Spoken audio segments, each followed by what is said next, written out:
Okay, this is the Baldur's Gate 3 Toolkit, and I'm going to show you how to make some stuff in it. It's not too difficult. The two tools you'll need most are the stats editor and the UUID object editor. As you can see, I've already loaded a level. The one that you should usually use is basic level A. If you go to File and Load Level, it's here for me. It might be a slightly different spot, but this one has the least amount of stuff on it, and it's kind of a good testing area to work with stuff. Okay, so if we are going to make something, we're going to use making a spell like Fireball, for example. You're going to start by opening Stats Editor. This is all the base game stuff. Shared is things from Early Access, Shared does from Release. Gustav and Dev and X are all from different patches, with Gustav X being from patch 8. So this is where all the stuff they've made is stored. If we look at an example here, if you go to Shared, and you look at Spell Data, this is where all the spells are going to be. For Baldur's Gate 3, projectile spells are things that fire things like arrows and rays and things like that. They have Fireball as one of them. So if you look down here, this is all the different attacks they have. Even basic shots, attacks from like bows are in here. Everything's basically a spell in Baldur's Gate 3. It's just doesn't use a spell slot if it's tagged correctly. We have Chromatic Orb, Acid Arrow, and let's see if they have Fireball in here somewhere. Jump spells, beams, AoE, sound. Yeah, Fireball here. If you wanted to change this spell specifically, so anyone that has Fireball or learns Fireball, and you want it to work somehow differently for them, you would right-click it and click Override, and then you would say the name of your mod. I can't click this right now because I've already overridden it, but it would just show up then in your mod, and it would go to Spell Data and Projectile, and we'll see all of our stuff here that we've already made. But you'll see Inherited Spells where I think we put it. Let's see, Fireball. So this is where I put our Fireball. Now anything I do to change this one here will change every Fireball in the game that uses the base game Fireball stats. So mostly NPCs will use this version. The first box is level, other than owner, which doesn't matter. This is Spell Scroll, which doesn't really matter for us either. Spell Container ID. So if you look at Chromatic Orb up here, it has a Spell Container ID and a Container Spells. So since Chromatic Orb lets you pick the element you're going to fire it at, and they is one spell that you'd have to have an options list for to pick the one you want. To do that, you'd make each version, each element, its own spell. And then under Spell Container ID, you have to make a separate spell that's just for the container. In this case, they just call it Chromatic Orb, and you'll have to put it here with projectile underscore first.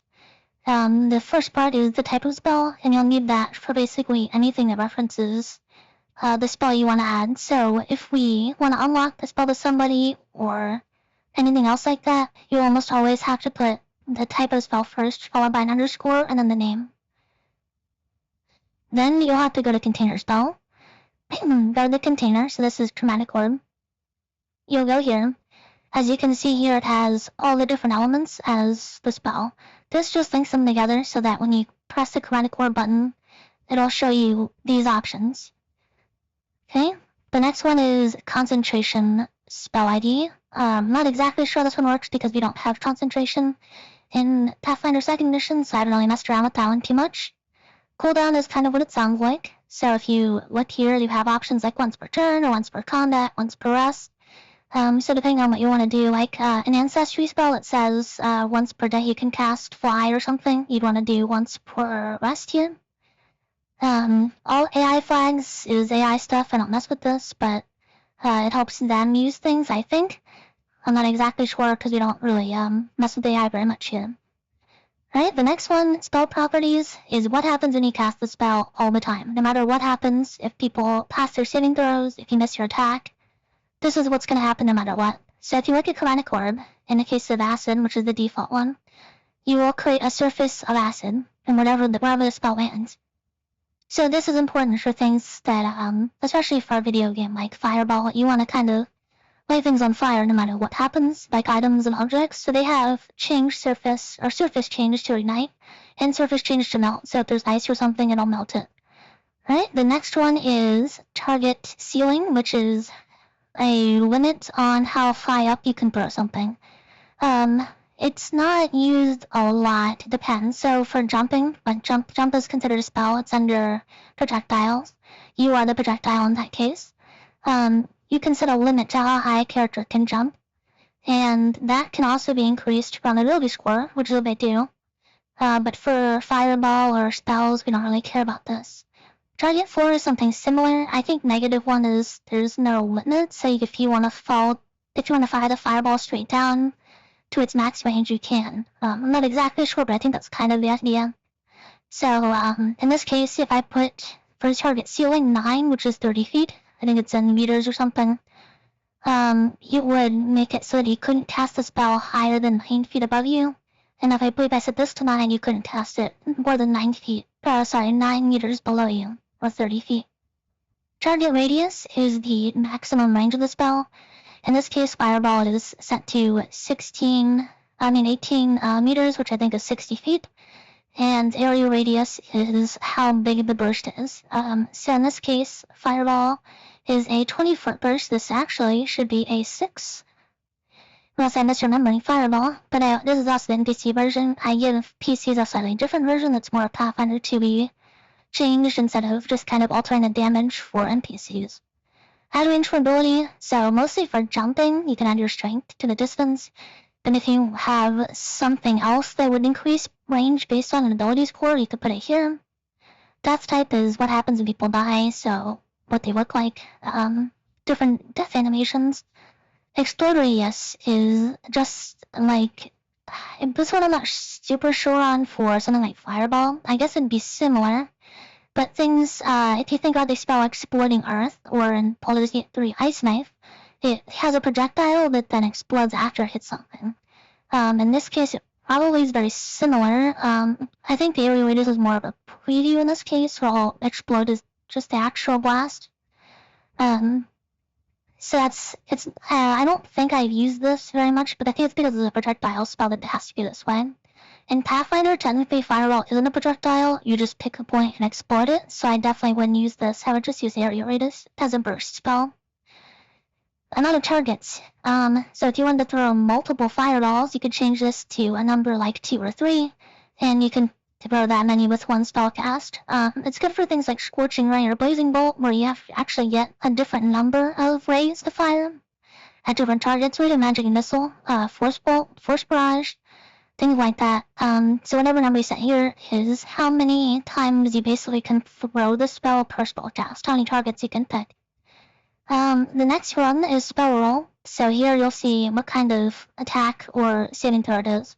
So we have saving throw dexterity and then source spell DC. Generally, you just want to copy some of these existing ones and just paste them over. In this case, not saving throw means if they fail their saving throw. This one's attack type, range spell attack. There's a whole bunch of options that you would expect. Melee spell attack, ability saves for every ability score. We just use dexterity, wisdom, and constitution for Pathfinder saves, but 5e uses more of them, which I think is kind of interesting. So this next box is spell success, which just, if they fail their save or your spell attack is successful, what happens? In this case, it deals 66 fire damage, tagged as magical. If you don't tag it as magical, even if it's on a spell, it won't do magic damage to things like ghosts and stuff, so it'll be less effective. That's basically it. If you look at things like Revealment that do some debuff, and they'll do apply status, and then the name of the status, the number 100 is just, they don't use it, it's just required to put here. I believe it was a thing they were testing where statuses had a chance to be applied. So you could set it to 50, it would be a 50-50 chance of getting the status. And then the next number is how many rounds it lasts. In this case, the name of the debuff comes from status data and status boosts, if we look at the Baldur's Gate 3 ones. So these are all statuses you can apply with spells or effects. You just put the name for apply status and for how long. So for this one, I guess it says fake. Right, so that would go here. The next one is if your spell fails, which means the target passed their save or you missed your spell attack roll. Here we do half damage, so it's 66 in parentheses divided by 2. So it does half damage on a save. There's other conditions you can apply here, like a lot of Pathfinder spells will say like they're still frightened one from fear if they fail, if they still succeed their save. So you can put that kind of stuff here too. We had to custom make spell crits and spell critical failures, things like that. Which you don't see here in this example, overriding a 5e spell.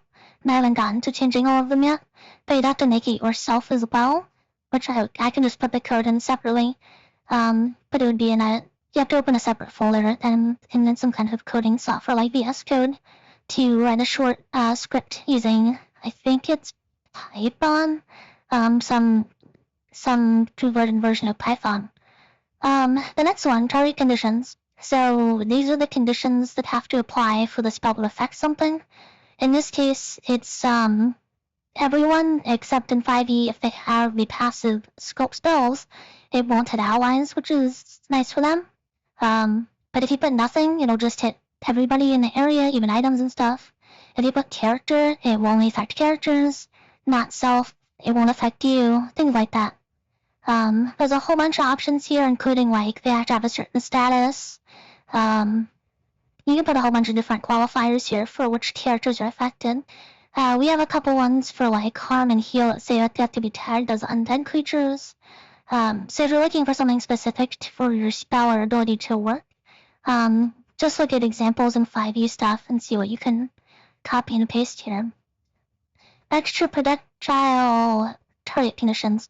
I think this is something like Ice Knife or again Exploring Earth, where it has the explode radius. So it creates some kind of projectile afterwards. You can apparently put conditions for that. Haven't tested this much, that's my guess. Projectile count. Similar to amount of targets, this is how many you're gonna throw, but you don't get to pick where these ones go. So if I changed, where's Fireball? I lost it. Here it is. If I change Fireball from 1 here to 3, it will hit that one area with 3 fireballs. Kind of useful for maybe Force Barrage or Scorching Ray, Blazing Bolt, where you want to pick one target and you have a specific number of rays or something that can be cast at them instead of picking the targets for each one. That's where you'd put this. Projectile delay. I've never used this. I don't think I've seen anything use this. So I don't even know what you'd put here. Same thing with cast target hit, delay, and angle. Not sure what you'd put for any of these. I haven't seen them used. Trajectories is how the object flies, the projectile in this case. So for a fireball, it mostly goes up high in a straight line. It also changes what it looks like. So if you use something else, like if I put ray and fuel here, they both do lines, but this makes a ray, and this makes the ball of fire. If I copied this over it, it would change fireball to being that ray shape instead of being a ball of fire. Again, I would just copy and paste some of these from other abilities instead of making your own. I'm not sure how you didn't make it yourself. The next one is icon. So on someone's hotbar or action bar with the pictures, again, I would copy and paste these. Typically, they're spell school and then the name of the spell. Some of them don't always follow that rule, especially if they're not spells. But yeah, just copy and paste something here that you think is fitting. Display name, what people see the name of the ability at. So fireball, vitamin fuelant, hydraulic push, things like that. Description, but you hover over the ability, what it's described as, how it works. You can use like markup language. So if I put caret BR close caret, this is a line break. So now if you look at the description in the game, it'll have a line break between the two lines. So if I put test here, then you would see test on a separate line, but we don't need that. I think it supports bold and maybe italics too, but I don't mess around too much with it, but it's fun to try out if you want to make something really obvious. Description parameters. So if you look at Hail of Thorns, it has a 1 in brackets or braces and a 2 in braces or brackets. And if you look here, this is where it'll fill those. So 1 will, if you have a 1, it'll be replaced by the first thing in this list. And if you have a 2, it'll be the second thing and so on. So this says the thorns deal 1 or deal damage, main range weapon, weapon damage. So the damage of your bow, basically. And then it will do an additional 2 or 1d10 piercing to the target and the surrounding creatures. So you can fill it in automatically, basically, with this. So it the description is always up to date. I don't find this super useful most of the time because there's a tooltip damage list. So when you look at the preview of how much damage something's gonna do, it's only based off of this and not off of description. So I think if you're gonna pick one of them to do to save time, I would just do this one because it looks way more clear to the player than just reading a description. It's the numbers that show up like in the top left of an ability that say like 3 to 30 damage for something like 3d10. To put these, typically, so fireball again, deal damage, the dice, the fire. Don't put magical here. It doesn't usually work. I've noticed lately that it seems to be working with some things. It doesn't make a difference for the tooltip damage of what it looks like. But it doesn't always work. So I would just drop magical and just put the dice and the type. Let's see if I can find a level map thing before we move on. Yes. Okay, so to look at something for kineticists, who every ability is based off their character level, you're gonna need some automatic scaling damage for them. In this case, you have to use level map value with parentheses, and inside is what determines the damage. So I have the dice or the number. To get these, you'll have to go to the UID object editor. You'll go to your mod. You'll go to level maps, and you'll go to level map values. You can make new ones here. If you want, I already have some pre-made ones for all kinds of things. But basically, you'll take the name of one you made, copy and paste it into the level map value, parentheses, and then it will use the damage dice here from across levels 1 through 12. You don't have to fill in blanks if they're never going to be at that level, and once they reach something, it'll stay that number until they get to the next one, so you don't have to fill in between. If you look at some early ones from Baldur's Gate 3, they do that anyway, so I did as well, but you don't need to. It seems to work fine if you leave gaps with empty spaces here. Right, so it'll based on character level. You'll take it, copy, paste it. You'll put it here, deal damage, level map value, the name, and then close parentheses, comma, the type of damage.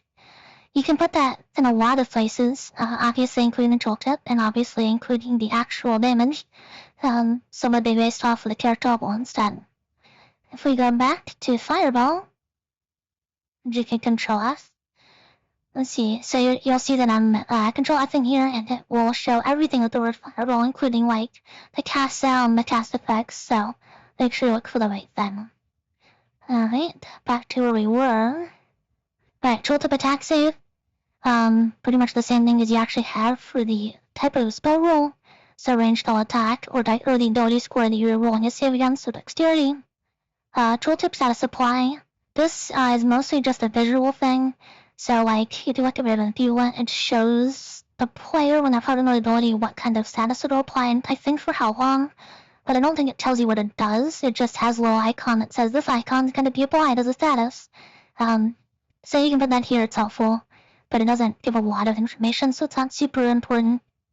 Tooltip on miss and tooltip on save, I think are just little pop-ups and say like, this creature passed its saving throw. They don't do anything, I don't think. They just kind of make it clear that something passed or didn't pass its save.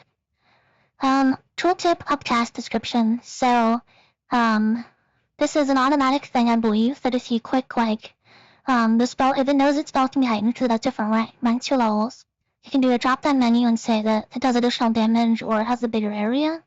And then if you do upcast description, you'll say how much. In this case, like Fireball does 2d6 more damage per level. So if I copy, like this one, put it here and change this to fire instead of bludgeoning, then when you hover over the spell, it will say like plus 2d6 fire per rank. I believe it'll show that automatically as a little tooltip for players. Tooltip permanent warnings. I don't know what this does, don't really use this one.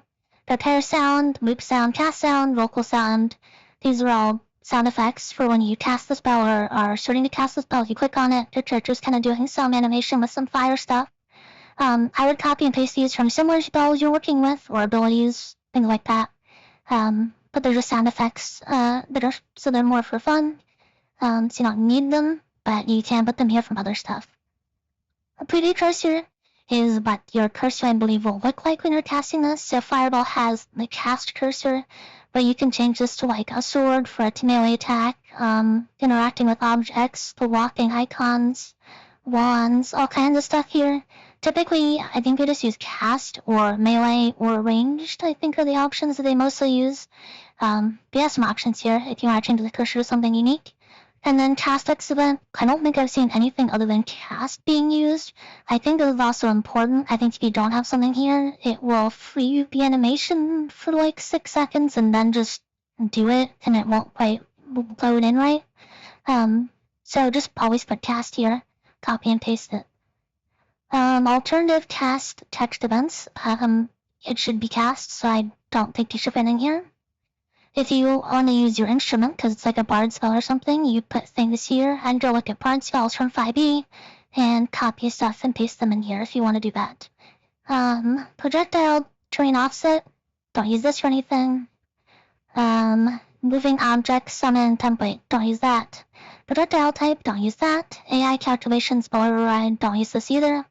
A lot of stuff in the toolkit you'll notice doesn't get used very much. So it may not even do anything. It might have been stuff they just left in but never actually got around to implementing it anyway. Cycle conditions, I also don't know what this does, but a lot of spells typically use it. So for offensive spells, I will put enemy and not dead, and for friendly spells, I'll put like ally and not dead. I don't know what cycle conditions do. I really have no clue, but that's what they always put here, so I do the same thing. Use costs are important, so in our game Fireball costs 2 action points, and it'll also take a level 3 spell slot. The first 2 numbers, I'm not exactly sure what they represent, but this is always how it's formatted. The last number is always the rank or level of the spell slot. I would have a guess that the second number is how many level 3 spell slots it takes, but I'm not positive. If you want to experiment that, it could be a good experiment for you to try if you want to do some super fireball that takes 2 slots instead of 1. Dual wielding use costs. If you want to change how much it costs while dual wielding, you'll put that here. It could be an additional cost, because I've seen this say bonus action point for something like melee strike or range strikes if you're dual wielding. So because the second weapon would cost that bonus point to use. For spells, it doesn't usually matter, but if you're doing special attacks, I'd take a look at some of the 5e ones and see what they have put here to make sure you're doing this one right. Hit costs, don't use this one for anything. I'd have to guess that if you hit something, this is the extra cost if it hits. Kind of weird. Spell animation, so in this case, like the explosion of fireball. You could make your own. This is what the menu looks like. I don't really know how to read this or make anything out of this, but if you wanted to mess around with it and try a bunch of different animations, this is where you'd go. Otherwise, do what I do and just copy and paste from similar spells. So in this case, I would copy and paste Fireball.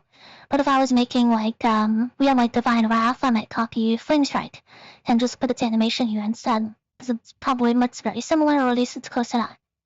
Intent, don't know what this does, but I try to fill it in with what the intent of the spell is. In this case, Fireball is damage. PC, we have healing, buffs, controls, things like that. So fill that in.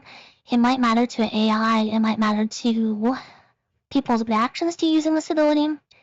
But yeah, that's where that goes. Spell style group, I think this is where it will go under action bar by default.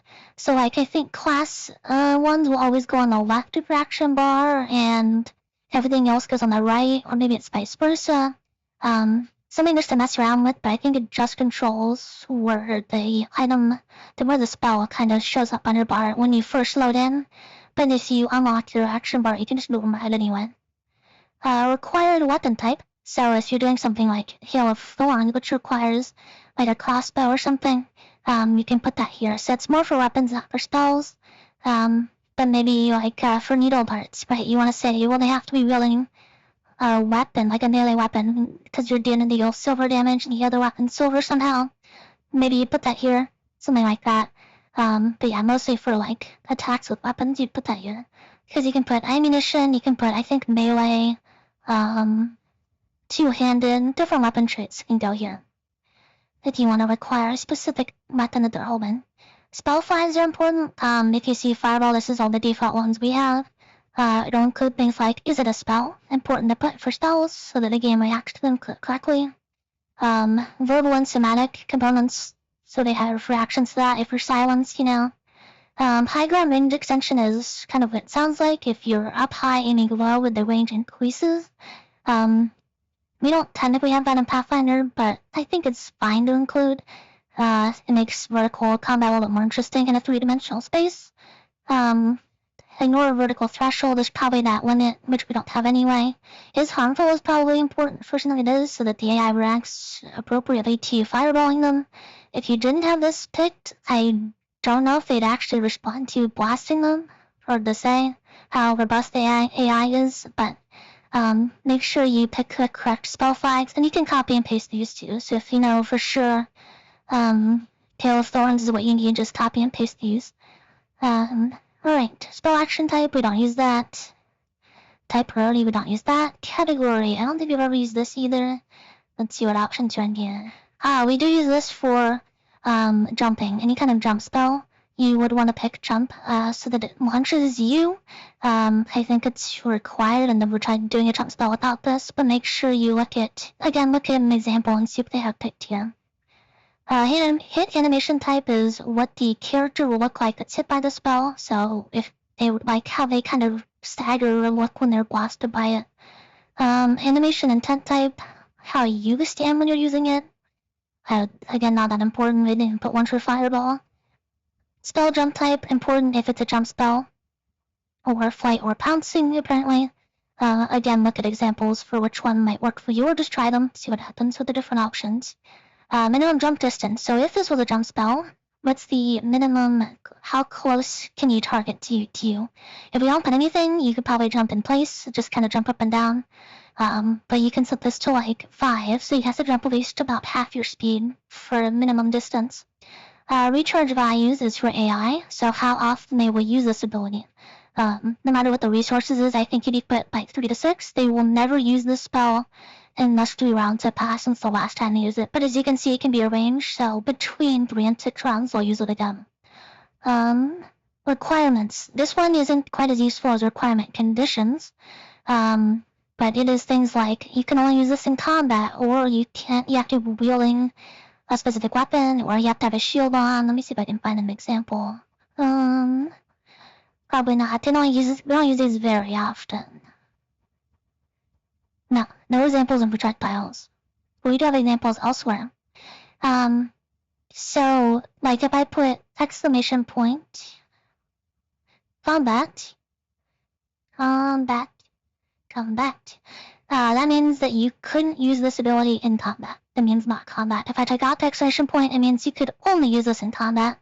Other than that, there's not a lot of requirements I really worry about using, because requirement conditions have a lot more options. But sometimes this is the right one you want to use, like combat or not combat, things like that. So again, look at examples for which requirement you're trying to meet, and see which category they go into. When we get to requirement conditions, I'll show you why they're a little bit more useful or have a little bit more options than this one. Fork chance, I think has something to do with like chain lightning or something, where you have a chance to arc to other characters. I can't think of a single thing we have that'd be chances to do this, so I wouldn't mess with this. Max fork count might matter for chain lightning, how many times it can bounce. Again, not positive. They may not have even implemented this because 5e doesn't use this way. It might be more related to their previous games like Divinity Original Sin. But I don't think I've seen anything ever use these things. Might be fun to play around with though. Spell prepare cost. How many spell slots in your spellbook this will take to put in your have ready and prepared. Read spell ID. So this is something that's good that we have other examples here. If you have a spell that can be upcast, like most spells in Pathfinder, even if they don't do anything extra, you can upcast them. You would have to make a spell in this for every single rank of the spell. So level 1, 2, 3, 4, 5, 6. And once you have them, you'll put the first spell, which is Witch Bolt. You'll put projectile underscore, just like we said earlier.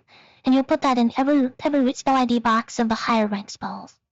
Then you'll have to see which power level they are, which rank they are. So the first one doesn't need it. It's helpful, but you don't have to put it. It'll determine the number on the icon though. So if you use something that is a higher rank, you'll want to put that here so it's sure that it's going to show the level 3 icon. Anyway, you'll put for rank 2, you'll put a 2, rank 3, 3, all the way down. Doesn't matter what the spell repair cost is. For these higher ones, it'll just use the base version in this game, and you'll just tighten it to whatever this is. And that's all you have to do for those to make higher rank spells. It's just these two boxes, really. As you can see here for parent, you don't even have to even remake the spell entirely. You can copy the name Witch Bolt, right? And you can put it, say, in here. And then it'll have different options for you to pick from.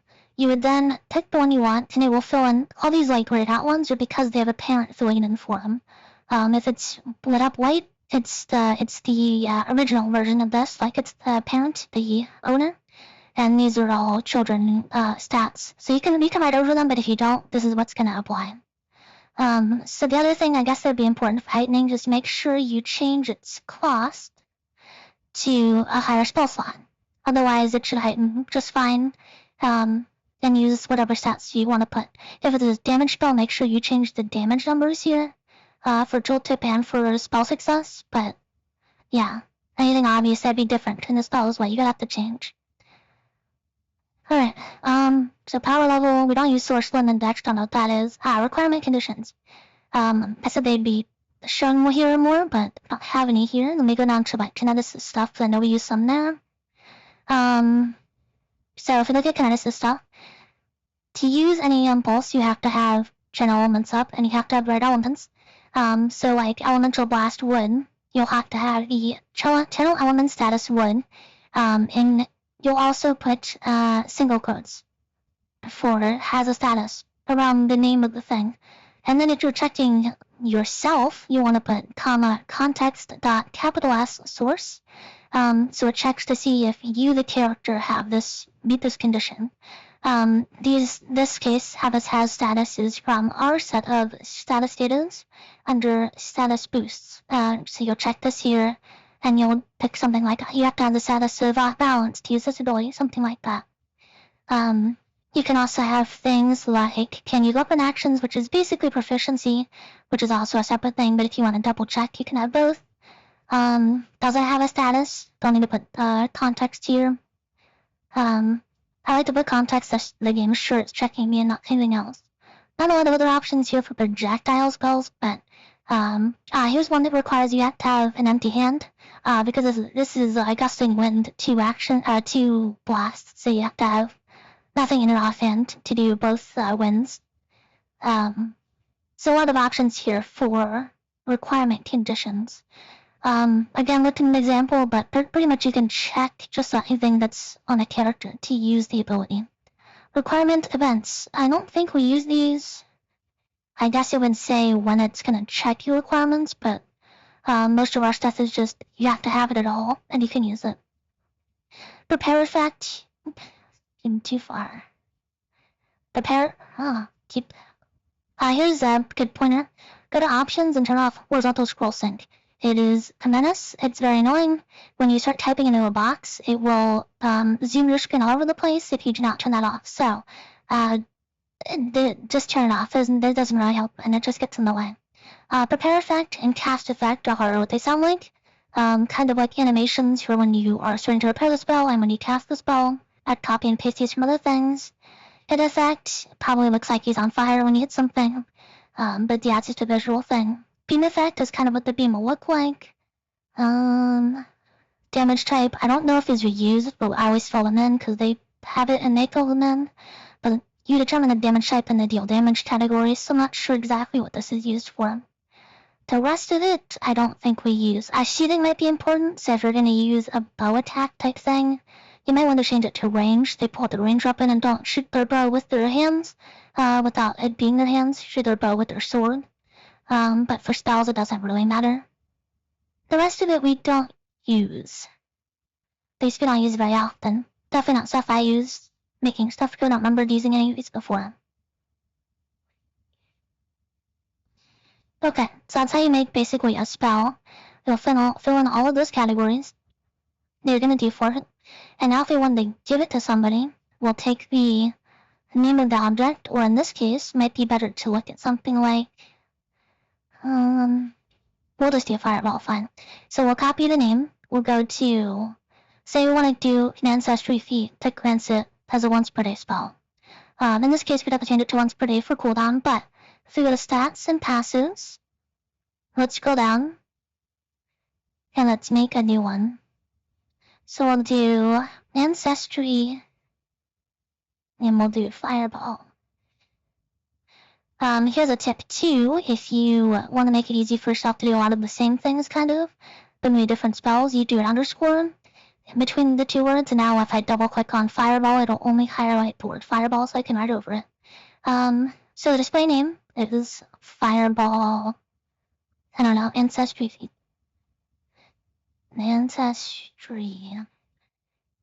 Description is, let's you cast Fireball once per day. Parameters, just like before, you can put the little number 1s here, and it'll replace with this information. We don't use much dust. Toolkit use class, I could put like action points too here to tell you on the passive that's gonna take to, but I should keep my descriptions including that, so it doesn't really matter. Same with tooltip save, I could put dexterity, but we don't really need that. Icon, if your ability is gonna unlock a spell of some kind, you don't really need one. If it's a passive, like a permanent passive, maybe put one, but it's just an icon. Enabled conditions, enabled context, so things that are gonna be required for this to be active. So in this case, like, gosh, let me see if I find an example. We don't use it very often. Typically, once you have a passive, you have it. Here's one. You have to have an action point for this to be on, and this is some coding stuff that I would just copy and paste from something similar. And I think this is a toggle effect. Yes, this is the toggle for like a reach spell, but in this case, the sorcerer tentacle one.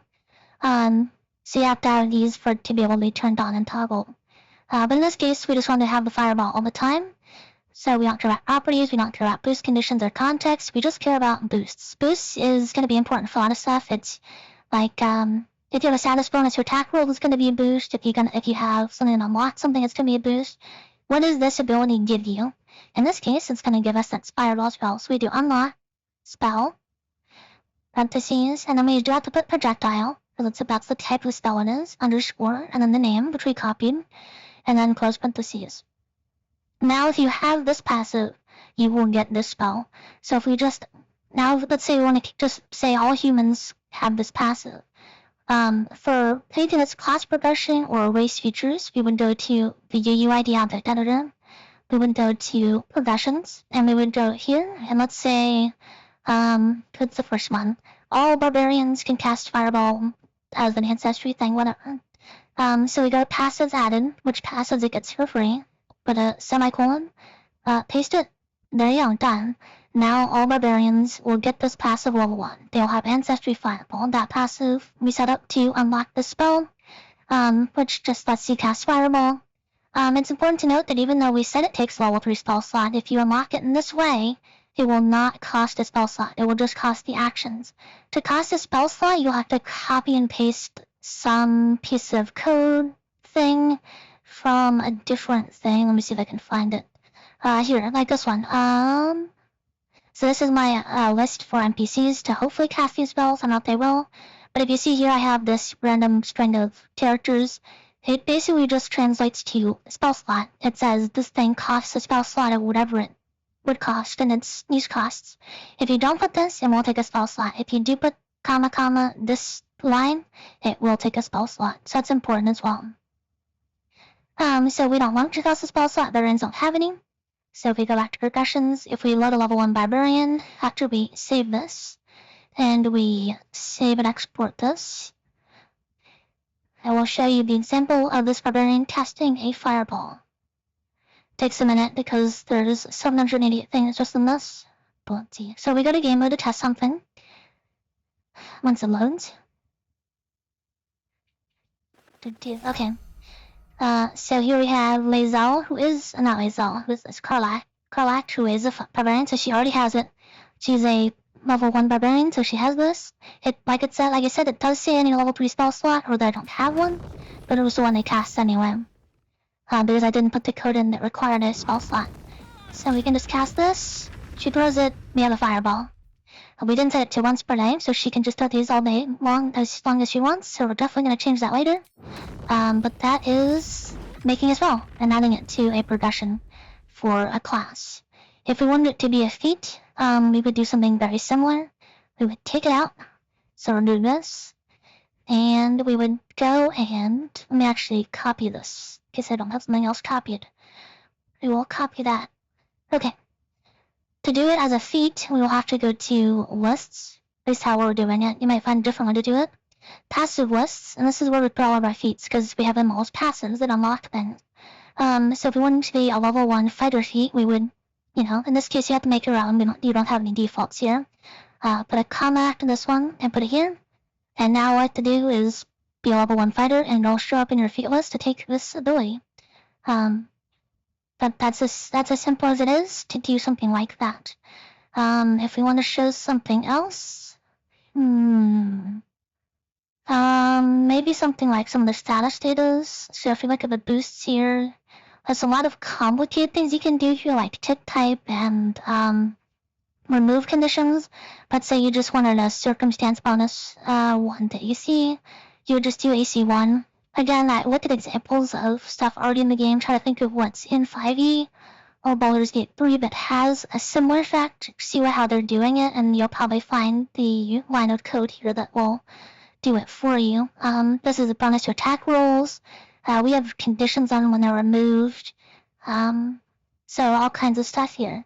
So you would use these when you do apply status, and then the name, and then 100, because you have to put that, and then for how many rounds it would apply for. I think that's pretty much it for making an ability. If you want an idea of what these different categories are for your mod, and if you're missing one, you can click this plus button. But it's projectile, like I said, is arrows, beams, things that fire an object, or yourself, they're jump spells. Rush spells are dashes. Sudden charge used to be one, same with defensive advance, but it didn't work very well, so we changed how those work. Shouts are emanations, auras, self buffs, stances we do as shouts. They're things that don't affect other characters generally unless they're an aura. Like you don't pick a point, you just kind of do it on yourself. Target is single target spells or even AoE spells, so our version of Fireball would be in here because it doesn't fire an object, it just explodes a point. A lot of kineticist abilities are target spells because they are pick a point blasted type things, like let's see here. Winter's Clutch is just you pick a point and cold damage happens there, so that would go here.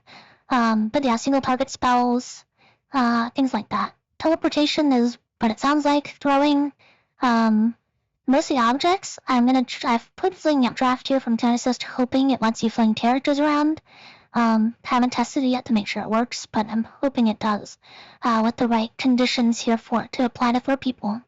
Walls are wall spells, wall of fire, things like that, wall of stone. Zones are lines, cones. It's pretty much it, lines and cones. Can't think of much else to go here.